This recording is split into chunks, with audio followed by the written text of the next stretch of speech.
ہے کہ یا اللہ مجھے کیوں روکا ہے؟ کہا تو سفارش کر، تیری تو فعل لاکھوں بندوں کو جنت میں ڈالوں گا، تجھے اس لیے روکا ہے۔ کیوں؟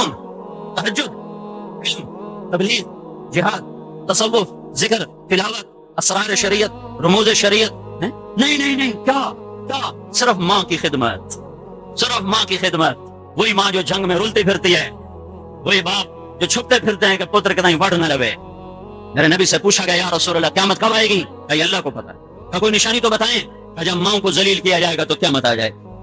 تمہیں خبر ہے اللہ کے نبی نے ماں باپ کی نافرمانی کے لیے کیا لفظ استعمال کیا ہے؟ عقوق، نافرمانی نہیں، عقوق۔ پھر اس کو مراد میں لے جاتے ہیں نافرمانی، معصیت۔ عربی زبان میں نافرمانی کے لیے معصیت کا لفظ ہے، عقوق یہ ہے۔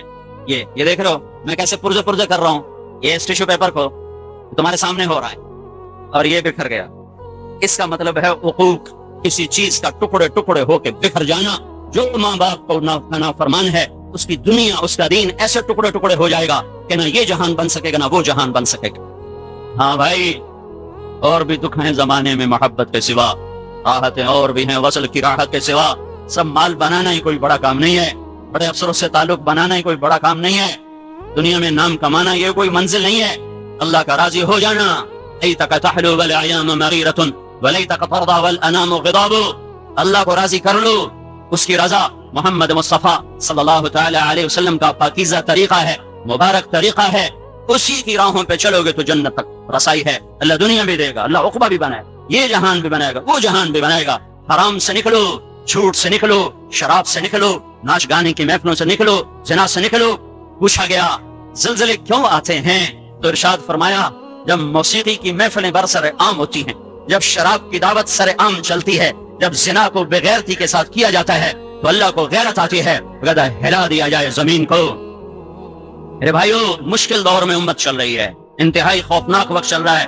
میں سب کے سامنے ہاتھ جوڑتا ہوں، توبہ کرو، توبہ کرو، توبہ کرو۔ شیخ یوسف جیسی موت ہر ایک کا نصیب نہیں ہوتا ہے، ہر ایک کا نصیب نہیں ہوتا ہے، یہ اللہ ہے جس کو پسند۔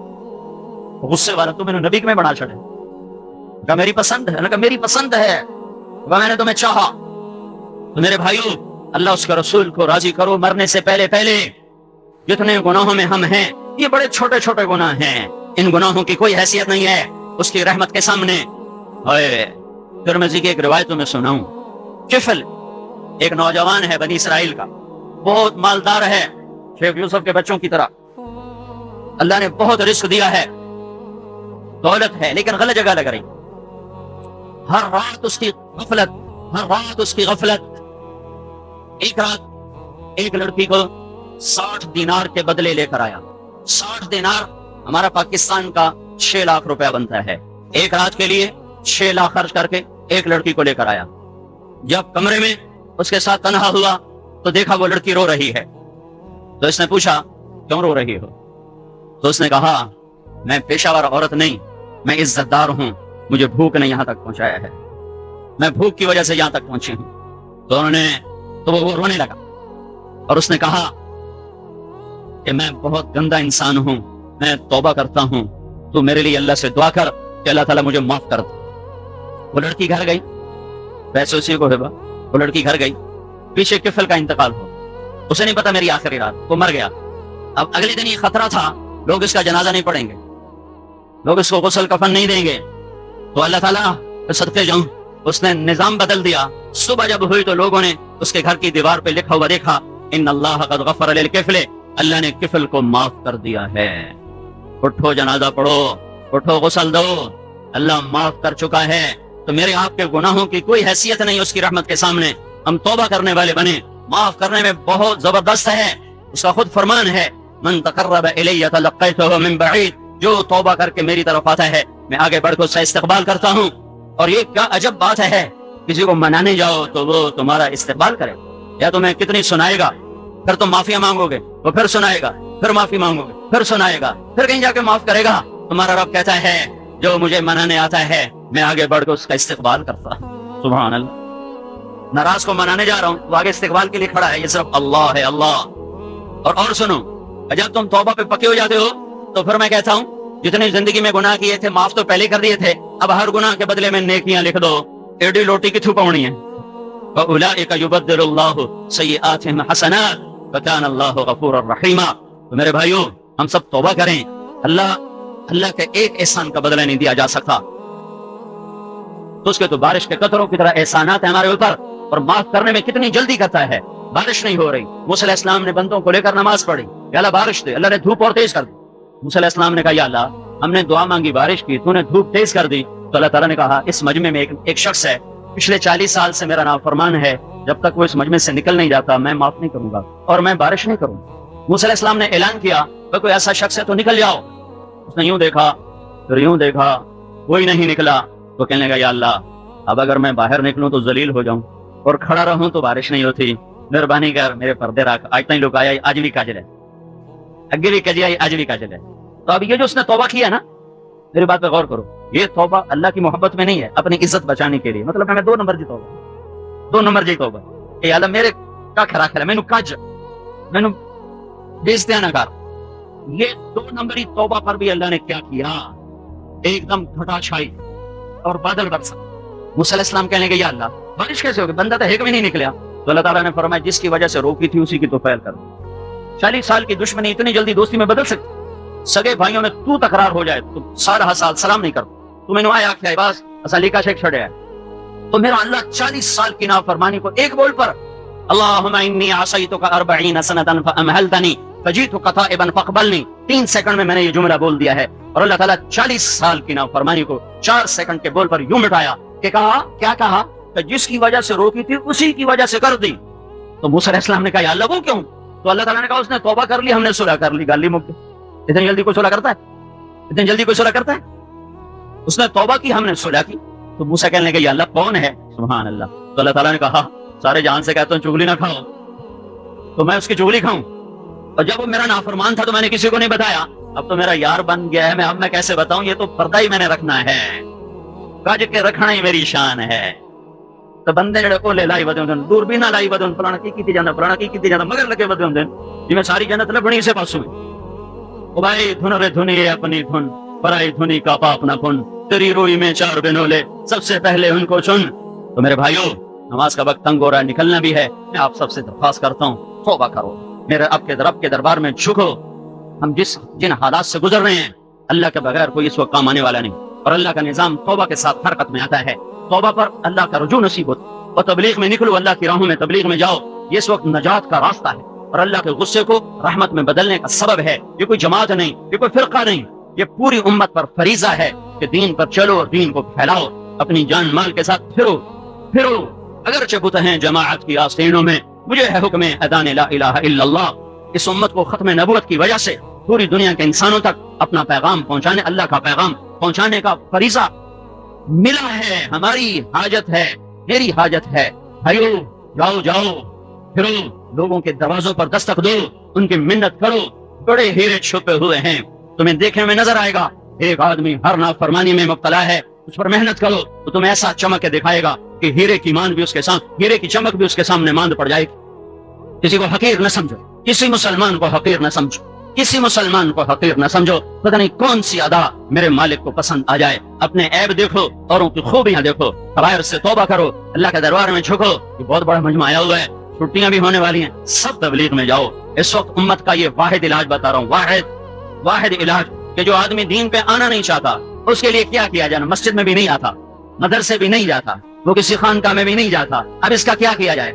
میرا باپ تھا تو زمیندار, لیکن دینی تھا, وہ مجھے کتابیں لا کے دیتا, اہل اللہ کی بیٹا پڑھ. مینوں کی پتا دین کی تو ولی کی, میں 11 سال کی عمر لاہور گل چھڑیا, میرا بھی قصور کوئی نہیں, وہ بھی نالی قصور آئی. تو میں نے کو دین کی سمجھ تو ہوندی, تو میں اپنے کو دور کر دے. 11 سال کا بچہ پیسہ جیب میں ہو اور سر پہ ماں باپ نہ ہو تو وہ اداڑے نہ چاہے تو اور کی کرے. تو مجھے تو دین کی سمجھ کوئی نہیں. اب میرا باپ مجھے دیکھتا ہے کہ میں ٹریک سے ہٹتا جا رہا ہوں, وہ کہتا بیٹا یہ کتاب پڑھ. میں ایسے کتاب اٹھا لیتا اور اس کے اندر ناول رکھ لیتا. اب میں نے دکھا کے پڑھی جانا, تو بچ ناول ہوں جائے. چلو شکر پتر کچھ تو پڑھ رہا پہ ناول پڑھی جانا. بے طلبوں میں طلب پیدا کرنے کے لیے تبلیغ کے سوا اس وقت کوئی کام نہیں. جاؤ لوگوں کے پیچھے پھرو, تمہارا فریضہ ہے, تمہاری ذمہ داری ہے. پچھلی پہ توبہ کرو, اگلی اللہ سے صلح کرو. صلح کو پکا کرنے کے لیے اللہ کی راہوں میں پھرو. تو نیت کرتے ہو سارے بھائی, توبہ کی نیت کرتے ہو تو سب کہو یا اللہ میری توبہ, پھر کہو یا اللہ میری توبہ, پھر کہو یا اللہ میری توبہ. میں انگلینڈ کے سفر سے آ رہا ہوں, ٹوٹنگ میں بیان کیا تو میں ایسے ہی آخر میں توبہ کرواتا. ایک پاکستانی نوجوان اتنا رویا کہ اس کو دھما لگ گئی. تو میرے سامنے نہیں, دوسرے سے, میں تو نکل گیا بیان کر کے. تو ساتھیوں نے پوچھا تو کیوں اتنا رو رہا ہے؟ کہ میرے 18 شراب خانے ہیں اور میرے ساری زندگی حرام میں گزر گئی, میری آج توبہ ہے, میں تم سب کو گواہ بناتا ہوں, میری آج توبہ ہے. اور شراب سے کتنی کمائی ہوتی ہے برطانیہ میں, جو جائے گا اسے پتا چلے گا. جس کے 18 شراب خانے چل رہے ہوں اور ایک بیان پر اسے ختم کر رہا ہو, اس کے اندر کتنا ایمان تھا, اس کو کوئی پہنچا ہی نہ, کسی نے اس کو جا کے محنت ہی نہ کی. تو اس لیے میں کہتا ہوں توبہ کرو. پتہ نہیں کون کس درد سے تمہارے منہ سے نکلا ہوا جملہ میری تمہاری زندگی کا دھارے بدل دے. تو سارے مجمع نے توبہ کر لیا نا بھائی, پکی کر لیا نا. اب ایسا کرو, ایک دفعہ سورۃ فاتحہ پڑھو, 3 دفعہ سورہ اخلاص پڑھو, اور پھر ہم دعا کرتے ہیں شیخ صاحب کی روٹین میں. پڑھ لیا بھائی؟ جب کسی میت کے لیے نیت کر کے کچھ پڑھا جاتا ہے تو کسی کو بتانے کی ضرورت نہیں ہوتی, وہ فوراً اس کو پہنچ جاتا ہے. یہ ہماری ایک رواج کی چیز ہے کہ ایسے دعا پر لوگ کہتے ہیں جتنے قرآن آپ کے مل کیے, اتنے قرآن آپ کی مل کیے. ڈائریکٹ اللہ کے ساتھ معاملہ ہوتا ہے. جب ایک آدمی صرف بسم اللہ پڑھتا ہے نا, کہتا ہے یا اللہ اس کا ثواب شیخ یوسف کو, اب نہ مجھے کہنے کی ضرورت ہے نہ کسی اور کو, سیدھا اتر جاتا ہے. اور یہ سارے ان کے بیٹے بیٹھے ہوئے ہیں, یہ ایک دفعہ اخلاص پڑھ کر اپنے باپ کو جو ثواب پہنچائیں گے وہ میرا پورے قرآن پڑھنے کا بھی اتنا اجر نہیں ہوگا. یہ معذرت کے ساتھ مالدار لوگ جو ہوتے ہیں نا, یہ طالب علموں کو بلاتے ہیں, جناب مولوی صاحب ذرا بچے تھے گلا جب ابے واسطے قرآن پڑھ چھڑن, وہ آگے پڑھ دیتے ہیں. لیکن ان کا پڑھنا اور ہے, اور بیٹی کا پڑھنا اور ہے, اور بیٹے کا پڑھنا اور ہے. شریعت نے کہا ہے جنازہ بیٹا پڑھائے, اگر وہ کسی اور کو آگے کر دے تو اس کو حق حاصل ہے. بیٹا کیوں پڑھائے؟ بیٹے کا تو باپ مرا ہوا ہے, وہ دعا پڑھے گا نہیں, وہ دعا مانگے گا. مطلب دعا مانگنا اور ہے اور دعا پڑھنا اور ہے. یہ بات مجھے سمجھ میں آئی جب میں نے اپنے باپ کا جنازہ پڑھایا 1988 میں.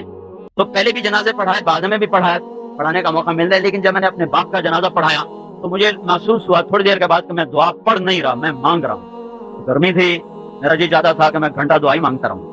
لوگوں کی وجہ سے میں نے دعا کو مختصر کیا, کیونکہ جنازے کی صرف ایک دعا نہیں, اللہ اغفر لحینا ومیتنا, جنازے کی بہت سی دعائیں.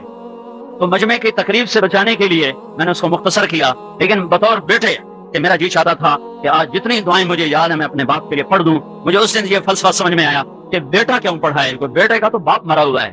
مولوی صاحب کا کل بھی جنازہ پڑھایا, آج بھی پڑھایا, انہیں کل بھی پڑھاونا, اور بھی پڑھاونے. وہ تو جلدی کرو, دیر پہ ہوتی, ٹائم پہ ہوتا ہے. جس کا مرا ہوتا ہے اس کی ہائے نکل رہی ہوتی ہے, ہائے, اس کی ہائے. تو میں ان کے بچوں سے کہوں گا کہ یہ اپنی زندگی میں اپنے باپ کے لیے ایصال ثواب کو داخل کریں. ان کا حق ہے, ان کا حق ہے. اور آپ سے بھی کہتا ہوں, میرے بھی مر گئے جن کے مرے میں روزانہ ماں باپ کے لیے ایصال ثواب کے لیے مقرر کرو, ان کو وہ پہنچتا رہتا ہے, ان کے درجات بلند ہوتے رہتے ہیں. تو جب کسی کی نیت سے ہم پڑھتے ہیں تو کسی کو بتانے کی ضرورت نہیں ہے. جیسے انہوں نے میرے آگے فہرست پیش کی, وہ ڈائریکٹ چلا جاتا ہے, پہنچ جاتا ہے, وہ سیدھا معاملہ ہے. حسن بصری کے پاس ایک عورت آئی کہ میری بیٹی مر گئی, دیکھنا چاہتی ہوں کیا ہوا اس کے ساتھ. تو انہوں نے پڑھنے کو بتایا. تو وہ اس نے پڑھ کے سوئی تو اس نے بیٹی کو دیکھا بڑے عذاب میں, آپ کا کرتا پہنا ہو. تو روتی ہوئی آئی, کہا جی میں نے تو بیٹی کو یوں دیکھا ہے, اب تو بخشش کی دعا کر. اگلے دن حسن بصری رحمۃ اللہ علیہ نے ہم ایک لڑکی کو دیکھا, سبز پوشاک, خوبصورت جسم, چمکتا چہرہ. حضرت مجھے پہچانتے ہیں؟ کہا نہیں. کہ میں وہ لڑکی ہوں جس کی ماں کو آپ نے وظیفہ بتایا تھا. کہا تو تیری ماں نے تو بتایا تھا تو آگ میں ہے. کہا تھی. کل ایک ایمان والے کا یہاں سے گزر ہوا تو اس نے درود شریف پڑھ کے ہم سب کو ایصال ثواب کیا. اس میں سے جو مجھے حصہ ملا وہ میرے ساتھ یہ ہو گیا. جو حصہ مجھے ملا اس نے درود شریف پڑھ کے ہمیں ایصال ثواب کیا. جتنا میرے حصے میں آیا اللہ نے عذابی